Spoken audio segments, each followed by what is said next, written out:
First Peter 4:10, sabi po dito, as every man hath received the gift, even so minister the same one to another, as a good steward of the manifold grace of God. First time ko pong mag-preach dito at biyaya po ng Panginoon na binigyan po tayo ng privilege na magbahagi po ng salita ng Panginoon. Usually po ay pag afternoon talagang kukunti yung uma-attend. Maging sa kahit sa anong church, maging sa prayer meeting, normal po yan na parang normal sa Baptist, parang naging norm siya na konti lang yung uma-attend. Pero biyaya po ng Panginoon ay tuloy-tuloy po ang gawain dito. Dito na po nagkakainan, dito na po nag-fellowship at tuloy ang service natin na maghapon. So, ito ay privilege na tayo ay makapaglingkod sa Panginoon dahil hindi po lahat ng naglilingkod ay tinatanggap ang worship.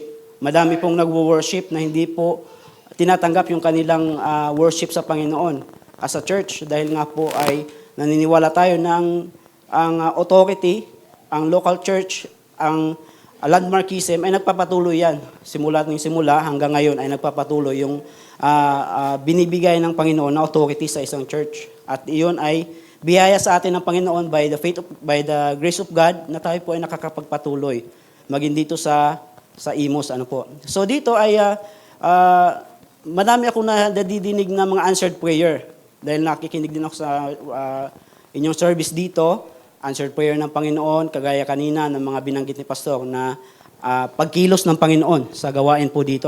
So tunay nga po na ang church ng Imos, church ng Riyadh, ng Jeddah ay iisa po.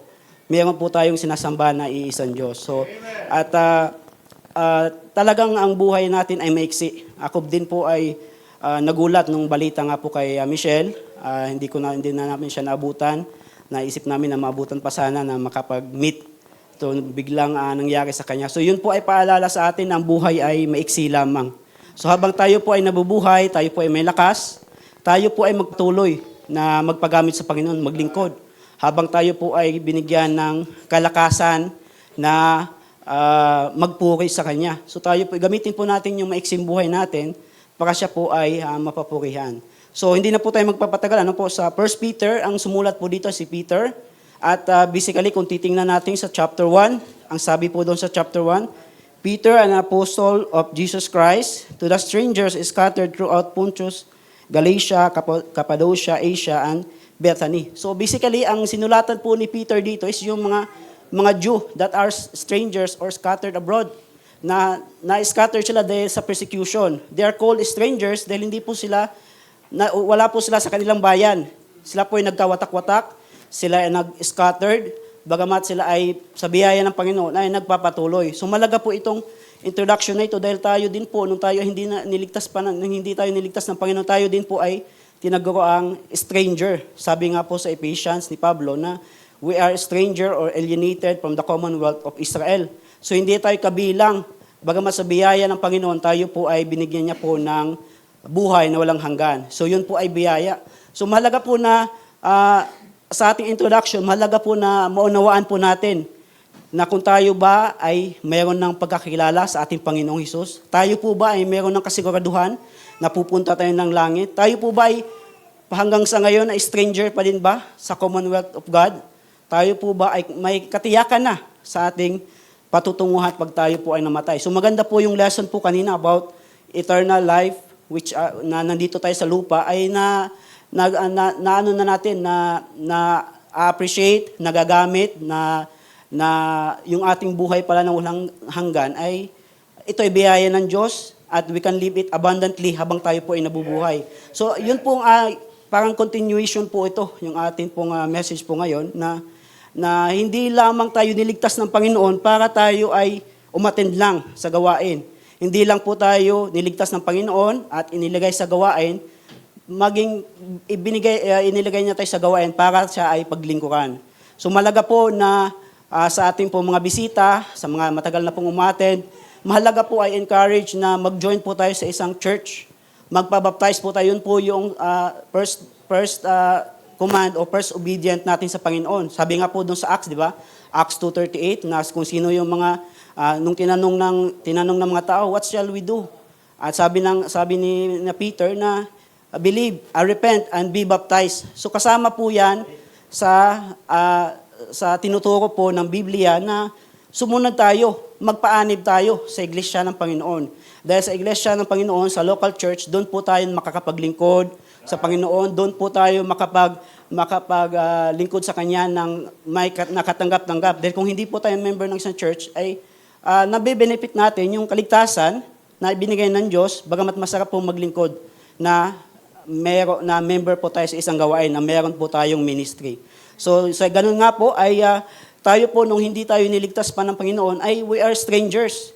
Bagamat kahit tayo ngayon ay niligtas na ng Panginoon ay tayo pa din po ay tinatawag na strangers dahil po yung ating citizenship ay doon po sa langit. Sabi nga po sa Philippians 3:20, "For our conversation is in heaven, from whence also we look for the Savior, the Lord Jesus Christ." So nung tayo ay iniligtas ng Panginoon, we are still pilgrims and strangers in this world. Kumbaga, sinabi nga ng kanta that we are just passing through. So yung buhay po talaga natin dito ay maiksi lamang. Kaya yun po talaga ang pinaka-encouragement natin na gamitin po natin ito sa paglilingkod po sa ating Panginoon. Gamitin po natin ito ng may kabuluhan. Huwag na po yung tapos na tayo dyan sa paglalaro, tapos na tayo dyan sa pagbubulakbol, tapos na tayo dyan sa mga makamundong bagay. Nung tayo niligtas ng Panginoon, hindi na tayo yung pagmamayari sa ating sarili, kundi ang ating Panginoon. At makakapat na lang na siya yung ating paglilingkuran at siya yung ating bigyan ng papuri. So yan. So sa pag-uumpisa nga po ay mahalaga na tayo po ay hindi lamang po ligtas, mahalaga din po na tayo po ay maging member ng isang local church para po tayo ay magamit ng ating Panginoon ng lubusan sa kanyang gawain. So may mga privileges ang isang membro na wala sa mga hindi sa umaatin lamang, pagkagaya ng pagtayo, kagaya ng pagbibigay ng tithes and offering sa tithes, paggaya ng although kahit hindi tayo member, pwede tayong umattend. It's a privilege din po na maka-attend. So kaya ay encouragement ko po sa lahat, sa mga bisita, kung kayo po ay nakakilala na sa ating Panginoon at kayo po ay naligtas na, mahalaga po na tayo po ay umanib sa iglesia ng Panginoon. Although yung pag-anib po sa iglesia, hindi po yung nakakaligtas, hindi po yung nakakadagdag, hindi po yung nakakabawas, but it's a privilege na tayo po ay mabilang sa isang iglesia. So mahalaga po yung ating introduction na yun dahil ang ating pong pag-aaralan ngayon is about church growth or Christian growth. Ang isang Kristiyano hindi lang naman nanatili na ligtas. Meron tayong merong plano ang Diyos, merong plano ang Diyos na iyang kanyang mga anak ay kanyang ilalagay sa church at gagamitin niya para sa kanyang ministry, para siya ay mapapurihan. At ang isang tao na ligtas na, ay siya ay kabilang na sa Kingdom of God at siya ay tinatawag ng Son of God. Di ba yun ay privilege natin na tawagin tayong bilang anak o ang mga anak ng Diyos. Pero malungkot man na sabihin, gusto lang natin na tawagin tayong anak ng Diyos, pero ayaw natin yung responsibilidad. Yun po ang mahirap sa isang tao. Gusto lang natin na anak ako ng Diyos, pero attend lang ako, tapos hindi ako attend. Kumbaga, by option lang natin yung pag-attend. Bagamat, yun nga po, gusto natin na tawagin tayong anak ng Diyos, pero hindi po tayo in doon sa responsibility. Di ba, pag isang anak ay may responsibilidad, pinapalo ng magulang pag hindi sumusunod sa kanya. So mahirap din ang magpapalaki ng magulang ng mga anak. So at kailangan po natin na titingnan o gampanan yung ating pagiging anak ng Diyos. Hindi lamang po tayo niligtas ng Panginoon para lang po uupo. Although it's a privilege na umupo, it's a ministry na din na umupo at makinig. Bagamat habang tayo po ay tumatanda, dapat meron po tayong tinatawag na ministry. So yun po yung una nating punto dito po sa ating text. Sabi nga po sa 1 Peter 4:10, ay sabi po dito, as every man hath received the gift. So yung gift po dito ay hindi po ito yung eternal life. Alam po natin that eternal life is a grace or is a blessing, is a gift. Ito ay bigay ng Diyos na walang bayad, walang kondisyon. Hindi po tayo karapat-dapat na mabigyan ng buhay na walang hanggan. Tayo po ay talagang deceitfully wicked. Maging tayo nung niligtas na ng Panginoon, nandun pa din po yung ating pagiging wicked by heart. Bagamat biyaya po ng Panginoon ay patuloy po ang kanyang biyaya, sagana. Sabi nga po dito sa ating text, manifold grace of God. So dito ay titingnan po natin that the grace of God is received. Kumbaga kung ano yung ministry, ang tinutukoy dito na every man hath received the gift ay yung mga manifold grace or spiritual gift na ibinigay ng Panginoon sa bawat membro, sa bawat kanyang iniligtas. So madami po tayong verses na mababasa po natin, but in the behalf of time, hindi na po natin siya isa-isahin at titingnan lang po natin na ang mahalaga na meron tayong ministry sa gawain. So, ang paglago bilang sa isang church ay yun po ay nais din po ng gawain. Di ba? Pinagpipray natin na lumago tayo by numbers, lumago yung ating financial needs o financial fund. Bagamat hindi lang po yun yung mithiin natin. Ang mithiin, I believe, ng isang gawain ay lumago ang bawat isa spiritually. Lumago sa pagkakilala sa Panginoon, lumago sa pananampalataya sa ating Panginoon. So dapat yun yung ating goal. Hindi lang basta umattend, ma-fulfill natin yung isang linggo, maka-attend. Sikapin po natin, ipag-pray po natin na tayo po ay lalago. Hindi lang yung edad natin ang lalago, maging sa pagkakilala sa ating Panginoon, pananampalataya sa ating Panginoon. Pangalawa ay kailangan din po natin na magamit sa gawain. Maging blessing tayo sa iba. Hindi lang tayo attend para ma-bless. Di ba yun naman po ang minsan prayer natin na sana ma-bless ako pag-attend ko. Bagamat ang pinaka-main focus po ng worship service is para papurihan ng ating Panginoon, paglingkuran ng ating Panginoon, para ma-bless ang ating Panginoon sa ating buhay. At in return, maging blessing din tayo sa iba. Di ba maganda po yun na maging blessing tayo sa ibang tao. So nung umattend nga po ako doon sa Candelaria, ay may inattend po kami church doon. Last year, nung inattend namin ay namatayan po sila ng member na matanda na, si Nanay Aida. Nanay Aida po ata yun. Siya ay talagang faithfully umattend, yung bahay nila, paakyat pa. So na-bless po ako sa buhay niya dahil nga po siya, kahit siya ay may sakit, high blood, mahirap maglakad, pero siya ay patuloy na umattend sa gawain. Akyat baba, pag morning service, bababa para mag-service, tapos akyat ulit para kumain. Blessing po dito sa atin na mayroon, dito na rin po tayo nagkakainan. So pag kahapon, babalik na naman. So dumating yung araw na siya ay kinuha na ng Panginoon. But she's been a blessing sa buhay niya. Nakikita ko yung buhay niya na naging blessing siya sa gawain. Maging yung pastor doon, na kahit kukunti yung membro, kukunti maliit yung gawain, ay nagpapatuloy. So yun ay blessing na ibinigay ng Diyos na encouragement nung nakita ko yung kanilang mga buhay, na talaga nagpapatuloy sila. At yun yung ating dapat mithiin sa paglilingkod sa ating Panginoon, na tayo ay maging blessing din sa iba. At thirdly ay makita ng tao na yung sa ating buhay, sa ating testimony, ay mag-glorify ang Panginoong Hesus, Panginoong Ama, sa atin pong paglilingkod. Hindi lamang po na, napakagaling nung kapatid na yon. Dapat makita ng tao na biyaya ng Panginoon, yung kapatid na yon ay ginamit ng Panginoon, na siya ay naglingkod, na siya ay masipag sa gawain. Hindi lang yung busybody sa gawain, hindi lang yung tatayo-tayo na parang busy. So dapat tayo ay maging seryoso sa ating pong pag-attend. Kasi ang ating Panginoon, yung ating pinaglilingkuran, hindi po si pastor, hindi po yung mga tao dito sa church, kundi ang ating Panginoon po ang ating pong piniplease. Yun po yung ating dapat ibigyan ng pansin sa ating pong pag-attend.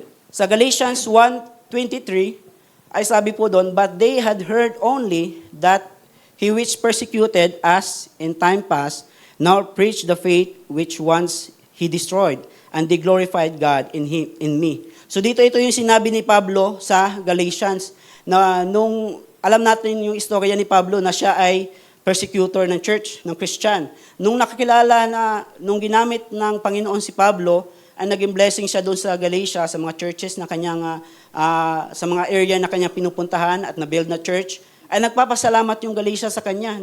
Sabi nito, that they glorified God in me. So naging blessing siya doon sa Galatia, na kahit nung siya ay persecutor, ginamit siya ng Diyos, binago siya ng Diyos, siya ay naging blessing ng Panginoon doon sa mga churches na kanyang naitayo sa biyaya ng Panginoon, at sabi niya, they glorified God in me.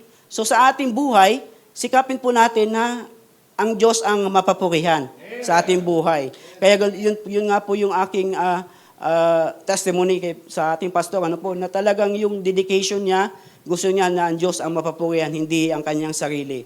Yung ang kanyang tinuturo ay laging ang Diyos lagi natin ang ating itataas. Hindi po yung ating sarili, hindi po yung ating pamilya, gaano kabait ang ating pamilya, gaano kabait ating family, gaano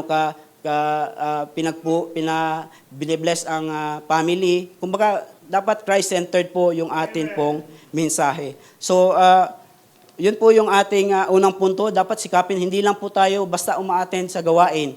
Dapat sikapin po natin na meron po tayong ministry na magagamit tayo sa gawain. At ipagamit po natin kung ano po yung ating biyaya na ibinigay po ng Panginoon.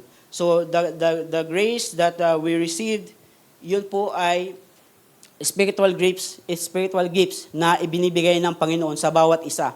Kagaya nga po yan ng isang body, hindi po lahat ay kamay, hindi po lahat ay mata, hindi po lahat ay paa. So mayroon po tayong bahagi. Hindi lahat ay preacher, hindi lahat ay teacher, bagamat lahat ng yan ay the same gift, the same Spirit, one Lord and one God. And the purpose of that, all spiritual gifts ay para mag-benefit ang gawain, para mapapurihan ang Panginoon. So may mga verses po dyan sa 1 Corinthians and sa Romans at hindi na po natin siya ito mababasa at yun po ang atin pong sisikapin na lahat nga po ng gifts na ating pong na-receive ay take note po yung salitang receive. Ito po ay atin pong natanggap. Hindi po dahil sa ating kagalingan. Hindi po dahil sa ating kakanyanan kaya tayo ay merong ministry. Wala po tayong may pagmamalaki sa ating sarili. Kung hindi itong meron natin, ito ay dahil lamang po sa biyaya po ng Panginoon, kaya po meron tayong ministry. So ang tanong po dito, do we have a ministry sa gawain? Meron po ba tayong ministeryo sa local church na kung saan po tayo napabilang? Kung hindi man tayo member dito, member po kayo ng ibang church, ay itanong po natin sa ating sarili, ano ba yung aking ministry sa isang gawain? Ano ba ang aking na itutulong upang ang gawain ay lumago? Di ba yun po yung ating mitiin na lumago ang gawain. Hindi lang by numbers, bagamat by spirituality, by maturity. At yun ay magagampanan natin kung tayo ay kabilang sa isang ministry. Hindi lang po tayo basta uma-attend. So yun po yung spiritual gift na yun, it cannot be earned or pursued or worked up. Bagamat ito po ay biyaya ng Panginoon. Ito po ay bigay lang ng Panginoon. At ang purpose nito is, sabi nga po sa 1 Corinthians 12:7, but the manifestation of the Spirit is given to every man to profit withal. To profit daw the whole church, to profit the whole body, to profit the congregation. Ang ating ministry, magaling tayo sa piano, ginagamit yon para maluwalhati ang Panginoon. Ginagamit tayo sa song leading, sa pag-MC, sa usher, sa pag-soul winning. So lahat ay mayroong kabahagi. Sikapin po natin na mayroon tayong bahagi. Huwag po tayong makontento na umatid lang na wala tayong ginagawa para sa ating Panginoon. Although hindi natin masuklian ang biyaya ng Panginoon sa atin, bagamat it's a blessing na maging member tayo ng isang church at magamit tayo para sa kanyang ministry. So sabi ko nga na ito ay parang continuation sa message po kanina. Hindi lang tayo niligtas ng Panginoon, niligtas tayo ng Panginoon para tayo mapabilang sa isang church, at once na mapabilang tayo ng isang local church, ay magpagamit tayo sa ministry. Dapat mayroon tayong ministry, hindi lang tayo basta a-attend na walang ginagawa. Gamitin po natin yung ating maiksing buhay upang paglingkuran po ang ating Panginoon. At lahat po ng blessing na ibinigay ng Panginoon na spiritual gifts, ito po ay bigay ng ating Panginoon. Hindi po ito para sa ating sarili, kundi ito ay para sa kabuuan ng gawain. So dito ay the ability that God hath given each of us to minister is ito po ay biyaya po ng Panginoon at gamitin po natin ito para sa kanyang gawain, para po sa kanyang glory. So i-shortcut na po natin ito sa second point po natin, we need a minister. So kailangan po natin ng magme-minister. Kailangan po natin ng dedicated na ministro. Hindi lamang po pastor, lahat po tayo, yung may ministry, dapat maging dedicated po tayo sa ating ministry. maging masipag po tayo, maging diligent po tayo sa ating ministry. Hindi lang yung, tsaka na lang, meron naman si kapatid na lang. O, hindi na muna ako attend. O, mag-anon muna ako, maglalaylo muna.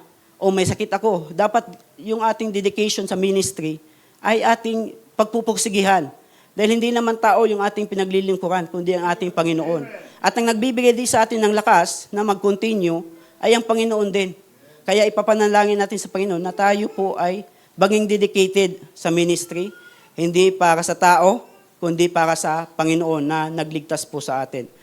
At we must put in our mindset na tayo ay dapat maging blessing sa iba. Sabi nga po dito sa ating verse, that as every man hath received the gift, even so minister the same one to another. So yung gift pala na ibinigay ng Diyos, hindi lang yun para sa ating sarili, para sa magbe-benefit tayo. Ito ay gagamitin ng Diyos o ibinigay ng Diyos sa atin para ito ay gamitin sa church, para magministeryo sa iba, maging blessing sa iba. Hindi lang para sa pansarili nating blessing. So yung pagkanta, kung tayo man ay magaling sa videoke, sa dati, so pwede natin magamit sa gawain, sa choir. Pwede tayong magministeryo sa choir, kung ano yung talent natin sa pagluluto, ano po. Blessing po yan, maging sa cleaning, sa paglilinis, yan po ay blessing. At lahat ng bahagi ng gawain ng Diyos sa simbahan ay meron po yang kapakinabangan at kahit po malilit sa pag-arrange po ng upuan. Biruin niyo po kung walang mag-arrange, si pastor lahat mag-arrange, siya pa maglilinis. So mahirap po sa ministry na walang katulong, walang katuwang. At dapat tayo ay maging dedicated sa ating Panginoon sa paglilingkod. At kung ano man ang ibinigay sa atin ng Panginoon na kakayanan, ay pagsikapan natin na magampanan natin o ipagamit ito sa gawain. Ipagamit para sa kaluwalhatian po ng ating Panginoon. Kung ano man yung ating ma-accomplish, we should think that we are all as unworthy servants. Sabi nga doon sa Luke 17:10, so likewise ye, when ye shall have done all those things which are commanded you, say, we are unprofitable servant, we have done that which our duty to do. So yung ating mga nagawa, kalimutan na natin yun, yung ating mga nagawa, at ibigay natin sa Panginoon ang kapurihan, at mas lalo pa tayong gumawa, huwag tayong humintong gumawa. Kahit pa tayo ay, kagaya ni Pastor Jack, nagaling sila sa Riyadh, sa Jeddah, tapos may ministry na doon. Nagpapatuloy sila na maglingkod sa Panginoon. Bakit? Bakit mayroon silang dedication na ganun?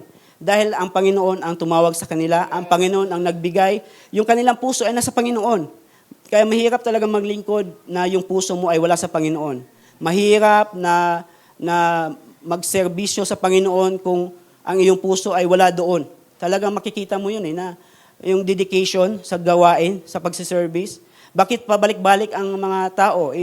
Nakakapagod, whole day pa yung service, di ba? Pwede naman sanang sideline, pwede naman sanang gamitin sa paghanap buhay. Pero bakit uma-attend at bumabalik ang mga Kristiyano, ang mga tunay na iniligtas ng Panginoon? Dahil ang kanilang pag-ibig ay sa Panginoon. Ang paglilingkod nila ay para sa Panginoon, hindi sa tao. Tayo po ay sumasamba, bumabalik, dahil lamang po sa biyaya ng Panginoon. At kahit yung Sabado, sa soul winning, I believe meron po dito ng wish program, meron pong kids program na nakikita ko minsan sa mga pictures, yun po ay malaking bahagi.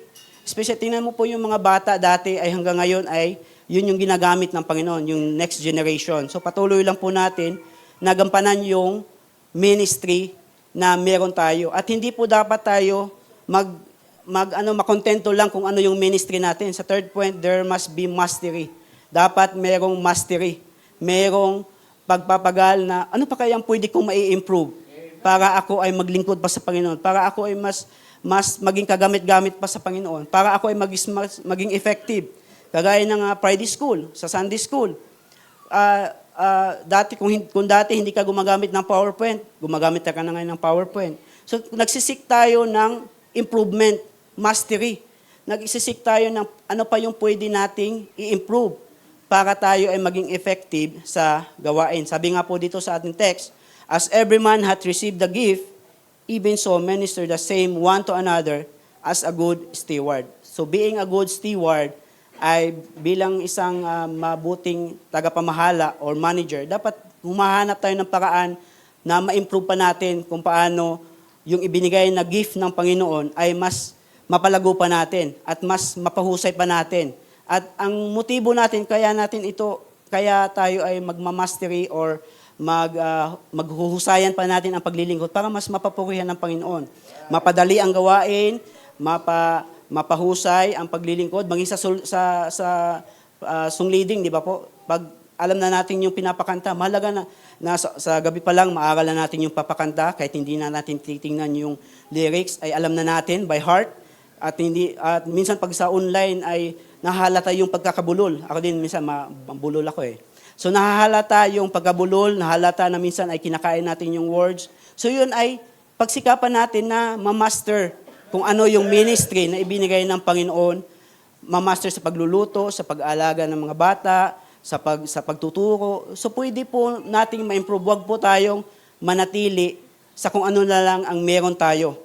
So tayo ay magsikap sa pag-aaral, sa pag-preach, ay we can be improved and we must seek improvement, hindi para sa ating sarili, kundi para sa Panginoon. At para din tayo ay maging teacher na din sa iba, maging pagpapala sa iba, na magamit din o maturuan natin yung iba na ganito ang gawain. Kaya nga po dito sa ating church, ay meron po tayong mga seminars. Merong music seminars, merong preacher seminars. Lately, nung February, ay merong men's or preacher seminars. Although hindi ko pa siya napanood. At may sinend na si pastor na link doon ay i-review natin. Pag-aralan natin, magkaroon tayo ng mastery para ito sa kaluwalhatian po ng ating Panginoon. At para po sa kanyang glory. Hindi lang po tayo basta maglingkod, dapat matutunan natin kung paano tayo mag-improve para sa gawain, para sa ating Panginoon. So madami pa pong mga kaparaanan para po tayo ay magamit pa ng Panginoon effectively. Una nga po, dun sa ating introduction, before tayo makapaglingkod sa Panginoon sa church, ay mahalaga po yung church membership. Kung tayo hindi pa natin tiyak na tayo papunta ng langit, ay pwede natin malaman, pwede nating matiyak ang kaligtasan. Kung hindi niyo alam, pwede niyo pong tanungin sa mga kapatid, paano nga ba magkaroon ng buhay na walang hanggan? Sabi po sa John 3:16, na gayon na lamang ang pag-ibig ng Diyos sa sanlibutan, na kanyang ibinigay ng kanyang bugtong na anak, na kung sino man ang sumampalataya sa kanya. Ano yung ating sasampalatayanan sa ating Panginoong Hesus? Malaga po yun. Sasampalataya natin the persons and the work of Christ. The person of Christ is siya ay Diyos. Siya ay nagkatawang tao para siya ay mamatay dahil ang Diyos ay hindi po namamatay. Ang Diyos ay hindi po wala pong dugo, hindi po dumudugo. At ang kailangan ng Diyos o ang requirements o kaparaanan ng Diyos for the remission of sin is shedding of blood. Gayon yun ang practice nung sinauna, nung sa Old Testament. Kailangan nilang mag-offer, although that offering is just for temporary. Makikita natin yearly nila ginagawa yun. Bagamat Christ done it once and for all. He sacrificed at the cross, He shed His blood for the remission of sin. Yun po yung ating paniniwalaan na siya ay Diyos na nagkatawang tao.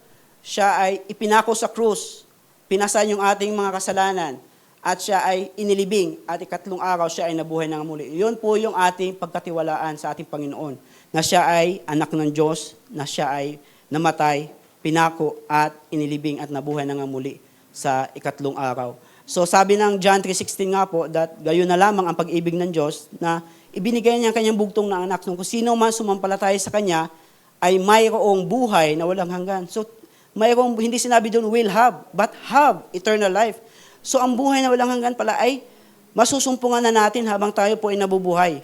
Nung ako ay Katolik pa, ay madalas na sinasabi ko din, na Baptist din yung nag-share sa akin na sinasabi ko, hindi mo masasabi pa ngayon na ikaw ay maliligtas na, buhay pa naman tayo. Tsaka pag namatay tayo, di ba? Yun yung pinaka-common na sinasabi po ng tao. Tsaka pa malaman ang buhay na walang hanggan. Bagamat sinabi po ng Biblia, habang tayo po ay may buhay pa, ay ngayon po ang araw ng kaligtasan. Ngayon po ang araw na tayo ay makakilala na sa salita na meron na palang namatay para sa atin. So after that, after salvation, ay dapat meron tayong aaniban na gawain, na kung saan doon tayo lalago, doon tayo makapaglingkod sa Panginoon, doon natin ma-experience or yung abundant life, na eternal life na ibinigay sa atin ng Panginoon, at magiging ma-experience natin yon sa paglilingkod sa ating Panginoon sa isang local church. At pag nandito na tayo sa local church, humanap tayo ng ministry. Huwag tayo makontinue makontento na a-attend lang. Sumali tayo sa mga ministry, music ministry, choir, sa audio video. Madami pong ministry na pwedeng gampanan ang bawat isa.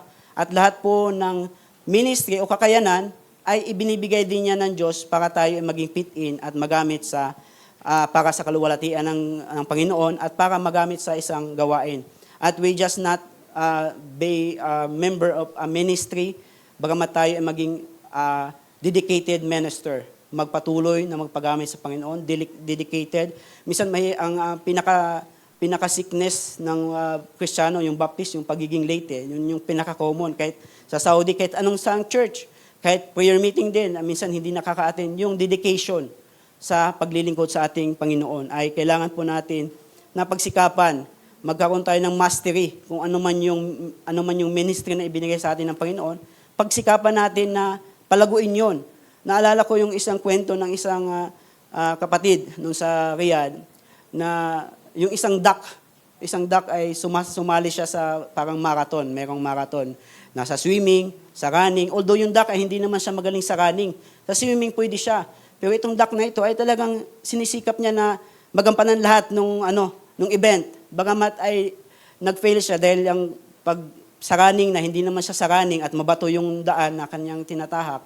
Nasira ngayon yung kanyang palikpik dito sa paa. Hindi na siya makalangoy. So ang parang nakita kong nakita kong maging lesson doon is kung saan tayo fit, doon tayo magsumikap na magamit tayo ng Panginoon. Huwag tayong mainggit, huwag tayong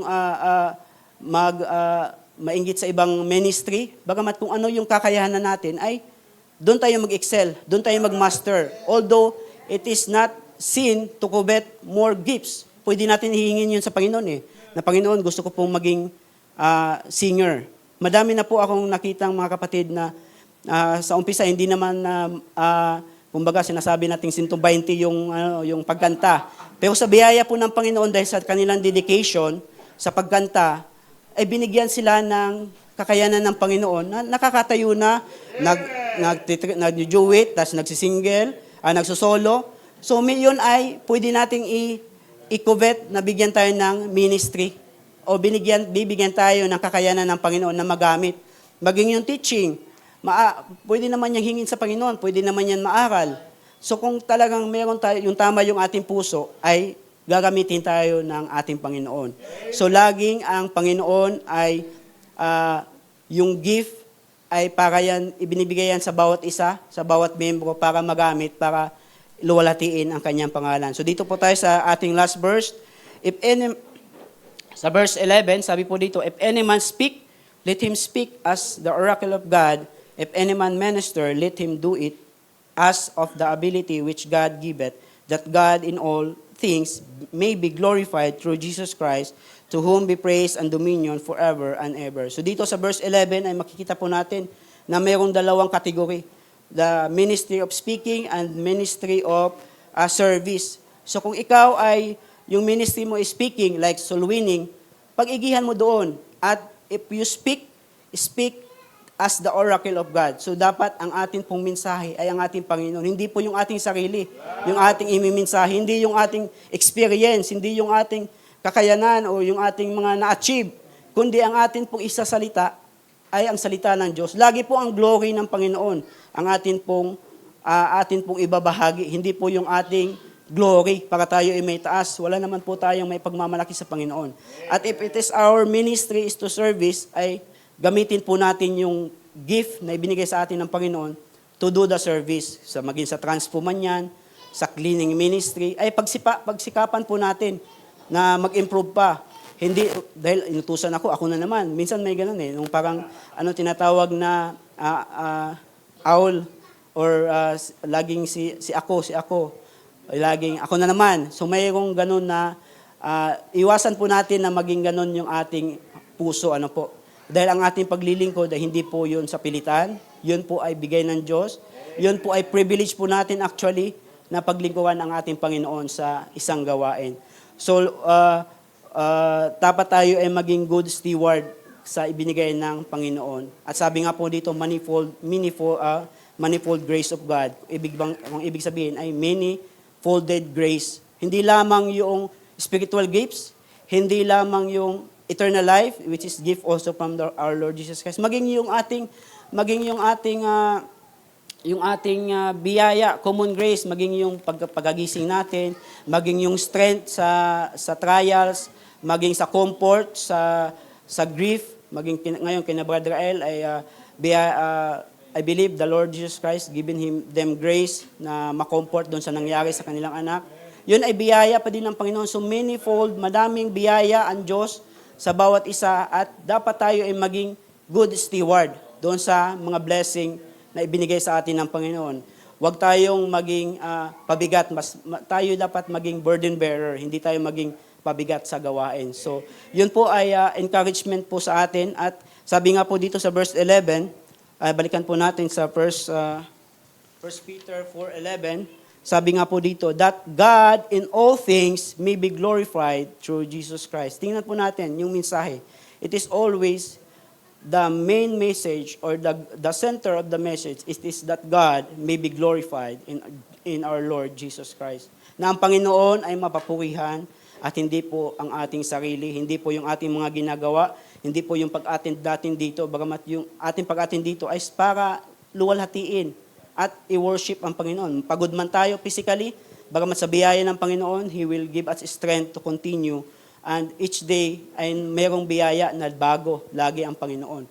So, purihin po ang Panginoon sa maiksi pong panahon, maiksi pong oras, na nawa ay siya po ang napapurihan. Huwag po natin kalimutan na huwag tayo makontento. Dapat mag-push pa tayo na magamit pa tayo ng Panginoon. Sabi nga sa exhortation nung last year sa amin doon sa Riyadh ay hindi lang tayo dapat nakaprimera, dapat segunda. Hindi dapat segunda, tercera, dapat level up yung ating paglilingkod. Hindi lang tayo makontento na mahinang takbo, nakikisabay lang. Dapat tayo na yung nangahatak. Tayo na yung tayo na yung naging encouragement. Sabi nga po dito sa ating verse that even so, minister the same one to another. So dapat tayo ay gamitin po natin yung gift na binigay ng Panginoon para ang Panginoon ay mapapurihan through our Lord Jesus Christ. And lahat po ng ating gagawin ay ibabalik po natin ng kapurihan para sa Panginoon. So purihin po ang Panginoon sa hapon na ito at sa pagkakataon. At okay, let's close in prayer.